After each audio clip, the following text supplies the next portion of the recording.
200 से भी ज्यादा यूनिवर्सिटीज के ऑप्शंस आपके लिए खुल जाते हैं अगर आप CUET एग्जाम देने का डिसाइड कर लेते हैं। ये एक ऐसा एग्जाम है जो one of the most crucial exam बन गया है क्लास 12th के बच्चों के लिए और खास करके कॉमर्स और ह्यूमैनिटीज के बच्चों के लिए। लेकिन ये एक्चुअल में एग्जाम है क्या इंपॉर्टेंस है इसकी? देखो, CUET का मतलब है कॉमन यूनिवर्सिटी एंट्रेंस टेस्ट, जो कि एक नेशनल लेवल का एग्जाम होता है और NTA से कंडक्ट कराता है। और ये इंपॉर्टेंट इसलिए है क्योंकि CUET देने के बाद आप इंडिया के 200 प्लस टॉप यूनिवर्सिटीज में एडमिशन ले सकते हो, जैसे DU यानी दिल्ली यूनिवर्सिटी, BHU यानी Banaras Hindu university, JNU Jawaharlal Nehru university, Allahabad university और ऐसे ही बहुत सारे। CUET के एग्जाम से पहले हर यूनिवर्सिटी अपना एक एंट्रेंस टेस्ट कराती थी, जिससे बच्चे के लिए मल्टीपल यूनिवर्सिटीज में अप्लाई करना थोड़ा सा मुश्किल और एक्सपेंसिव हो जाता था। फिर 2022 में गवर्नमेंट ने यह डिसाइड किया कि एक ही कॉमन एंट्रेंस एग्जाम रखते हैं, जिससे आप सारी यूनिवर्सिटीज में अप्लाई कर पाओगे।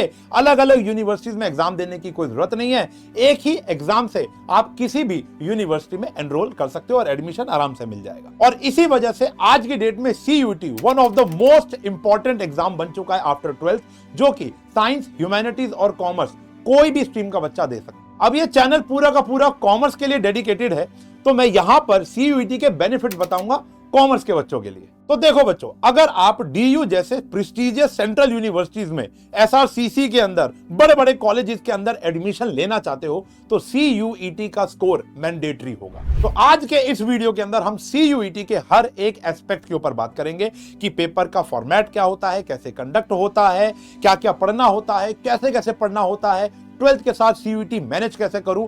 ये वीडियो बहुत ज्यादा इंपॉर्टेंट वीडियो होने वाली है आपके कैरियर को लेके, तो इस वीडियो को एंड तक जरूर देखना, आपको देखनी ही पड़े। बच्चों, वीडियो में आगे बढ़ने से पहले एक छोटी सी लेकिन बहुत इंपॉर्टेंट बात करने जा रहा हूं। हमारा बैच 2.0 लॉन्च हो चुका है, जिसमें हम लोग रोज आके आपको लाइव पढ़ाने वाले हर एक सब्जेक्ट। इसमें 9 से लेकर 12 तक सारे बैचेस आपको हमारे ऐप पे मिलेंगे।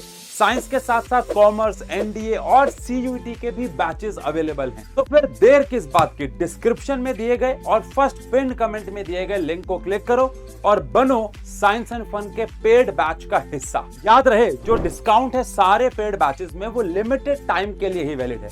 अब वीडियो में आगे बढ़ते हैं। अब इसी बात पे सीधा CUET के एग्जाम पैटर्न पे बात। CUET एग्जाम 3 मेन सेक्शन में डिवाइडेड है। Section 1 which is language, section 2 which is domain and section 3 which is GAT यानी जनरल एप्टीट्यूड टेस्ट।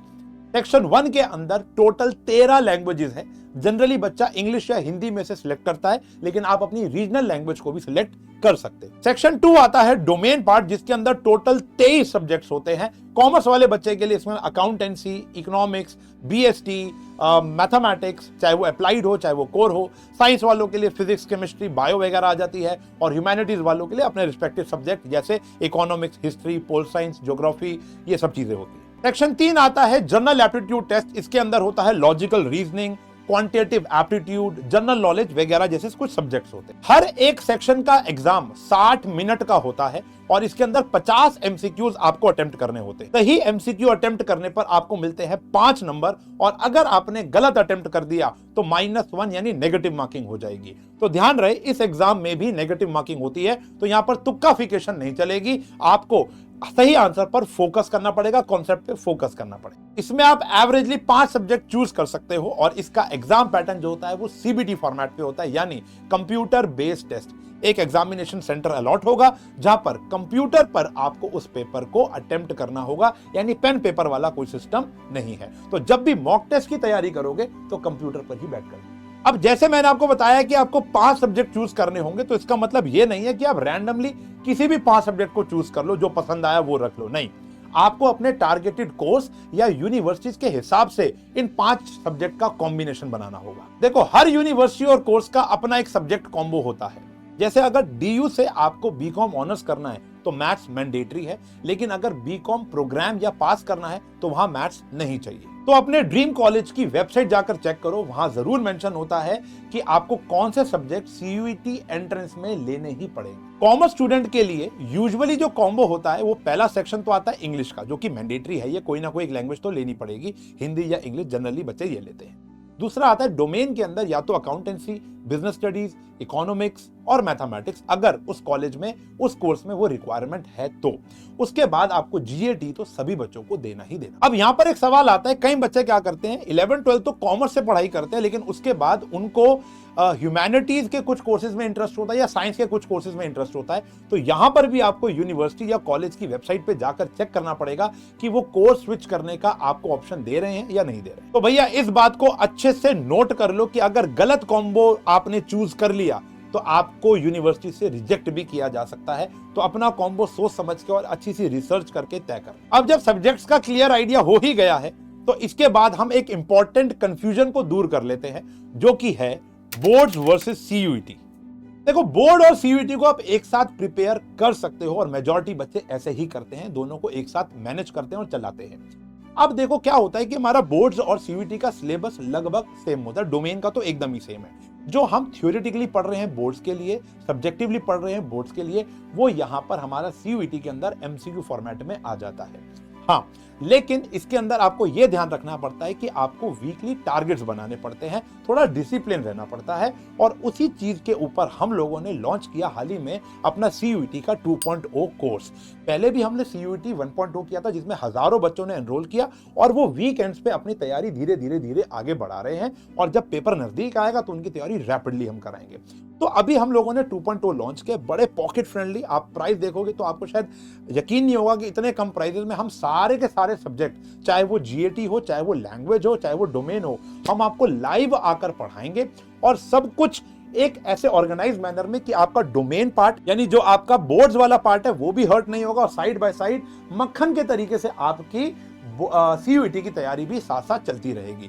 यहां पर हर टीचर जो भी बहुत ज्यादा डेडिकेटेड और बहुत ज्यादा एक्सपीरियंस फैकल्टीज हैं, वो आपको पढ़ाएंगे तो सही, आपकी प्रिपरेशन कराएंगे तो सही, साथ साथ जो टेस्ट मॉक तो वो सब होगा, आपको गाइड भी करेंगे कि आपको कौन सा कॉम्बो लेना चाहिए कि ताकि आपका श्योर शॉट एडमिशन वहां पर हो जाए। यानी एक कैरियर गाइडेंस या सब्जेक्ट गाइडेंस भी आपको वहां पर प्रॉपर तरीके से हर एक मेंटोर द्वारा मिलती है। अब सवाल आता है कि सर क्या ये मुझे पेड कोर्स लेना ही पड़ेगा या मुझे ऑफलाइन कोचिंग जाना ही पड़ेगा तब जाकर मैं सीयूईटी क्रैक कर पाऊंगा? तो आंसर बेटा न्यूट्रल होकर बोलूं तो yes, it depends on person to person, student to student. Majority बच्चों को ऐसी चीजों की नीड पड़ती है, तभी देखो ट्यूशनों में पैर रखने की जगह नहीं और पेड कोर्स इतने ज्यादा सेल होते हैं। लेकिन अगर आप ऐसे डेडिकेटेड स्टूडेंट हो जो खुद से रिसोर्सेज को ढूंढकर खुद से प्रिपेयर कर सकते हो, तो yes, it can be done. मैंने भी अपनी सीए की जो एंट्रेंस की तैयारी थी वो खुद से बैठ के की थी। तब तो यूट्यूब वगैरह भी नहीं होता था, मैंने तो अपने दोस्तों के रिसोर्सेज से पढ़ाई करके उसको अच्छे से क्रैक किया और 200 में से 183 मार्क्स लेकर आए, जो कि आने वाली वीडियोस के अंदर मेरी सीए जर्नी के बारे में हम बात करेंगे। तो yes, it can be done, but आपको बहुत ज्यादा डिसिप्लिन होना पड़ेगा। यही आप पैसे देकर, जो हम बहुत पॉकेट फ्रेंडली अमाउंट लेकर आपको डिसिप्लिन बनाने की कोशिश करते हैं। अगर आपको लगता है कि ऑनलाइन आपके लिए नहीं बना तो आप ऑफलाइन जाकर भी अपनी तैयारी को कर सकते हो। देखो, गोल तो यही है कि हमें सीयूईटी क्रैक करना ही है अगर हमको अपने ड्रीम कॉलेज में एडमिशन लेना। आप पेड कोर्स या कोचिंग लो या ना लो, दोनों ही सूरतों में एक चीज बड़ी इंपॉर्टेंट रहेगी, वो है प्रिपरेशन स्ट्रैटेजी। आओ उसके ऊपर बात करते हैं। तो जैसा कि अभी मैंने आपको बताया कि सीयूईटी का सिलेबस मोस्टली 12th से अलाइंड होता है, एनसीईआरटी बेस्ड होता है। बट हाँ, अगर आप सीबीएसई के स्टूडेंट हो तो क्लास 12th के अंदर बहुत सा सिलेबस डिलीटेड है, लेकिन वो सीयूईटी में पूछा जाता है। तो इस बात का जरूर ध्यान रखना और अपनी तैयारी उसी अनुसार कर। तो मतलब डोमेन वाला पार्ट जनरली हमारी एनसीईआरटी से आएगा, तो आप पुरानी एनसीईआरटी कंसीडर करिए अगर आप मैथ्स अकाउंटेंसी को फॉलो कर रहे हो। तो डोमेन वाले सेक्शन में जो भी सब्जेक्ट आप चूज कर रहे हो वो 12th जैसे ही अलाइन है। बस आपको पुरानी एनसीईआरटी से प्रिपेयर करना है और हर एक क्वेश्चन की डट के प्रैक्टिस कर। फिर लैंग्वेज में रीडिंग कॉम्प्रीहेंशन, वोकैब, ग्रामर के लिए आप डेली इंग्लिश या हिंदी का न्यूज़पेपर पढ़ो या जो भी लैंग्वेज आपने चुनी है उसका अखबार पढ़ो, जिसमें करंट अफेयर्स भी कवर हो जाएंगे, जो जनरल एप्टीट्यूड टेस्ट में भी आपका पार्ट है। अब जनरल टेस्ट की बात कर लेते हैं। इसके अंदर करंट अफेयर्स के अलावा 8th क्लास तक की मैथमेटिक्स के जो बेसिक कॉन्सेप्ट्स होते हैं वो आते हैं। साथ ही में आता है लॉजिकल रीजनिंग, जो आप अपने बोर्ड्स एग्जाम के बाद इसके सैंपल पेपर या मॉक टेस्ट लगा सकते हो। तो जैसा मैंने आपको बताया था, सीयूईटी के एग्जाम में 3 मेजर सेक्शन होते हैं। पहला होता है लैंग्वेज। अब लैंग्वेज के लिए आप कैसे प्रिपेयर करोगे? वैसे तो वो सिर्फ ग्रामर, वोकैब और कॉम्प्रीहेंशन होता है, लेकिन उसमें आप अंग्रेजी जो भी आप चूज करोगे, हिंदी चूज करते हो तो उसका अखबार ले लो, जिससे आपकी वोकैबलरी और करंट अफेयर जो कि जीएटी का पार्ट है वो इंप्रूव हो जाएगा। इसके बाद आता है पेपर नंबर 2 जो कि होता है डोमेन का। उसकी तैयारी तो आप अपने क्लास 12 के साथ साथ ही कर रहे हो, लेकिन एक बात मैं आपको जरूर बताना चाहूंगा, सीबीएसई के बच्चे क्लास 12 के अंदर डिलीटेड सिलेबस पढ़ते हैं, लेकिन सीयूईटी के अंदर बहुत सारा पोर्शन ऐसा होता है जो डिलीटेड नहीं है, यानी जो आप सीबीएसई में छोड़ देते हो या बोर्ड्स में छोड़ देते हो वो आपका सीयूईटी में पूछा जाता है। तो वहां की तैयारी के लिए आपको पुरानी एनसीईआरटी लगानी है।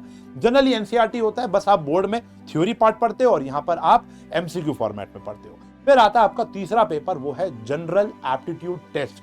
इसके अंदर आपको करंट अफेयर्स के अलावा, वो तो होगा ही होगा, करंट अफेयर्स के अलावा बेसिक मैथमेटिक्स यानी क्वांटिटेटिव एप्टीट्यूड तरीके से एक मैथमेटिक्स पूछी जाती है जो क्लास 8-9 तक के लेवल तक की होती है। उसके अलावा लॉजिकल रीजनिंग भी एक सब्जेक्ट होता है जो आप सैंपल पेपर लगाओगे या कई किताबें इसकी मार्केट में अवेलेबल होती हैं, ऑनलाइन भी लेक्चर्स आपको मिल जाएंगे जहां से आप प्रिपेयर कर सकते हो। बड़ा आसान सा होता है, कोई ज्यादा मुश्किल होता नहीं। अब प्रिपरेशन में सबसे ज्यादा इंपॉर्टेंट रोल आता है आपके मॉक टेस्ट का, क्योंकि यही आपको एक अलग लेवल की तैयारी कराएंगे। तो आपको मॉक टेस्ट देने जरूर हैं।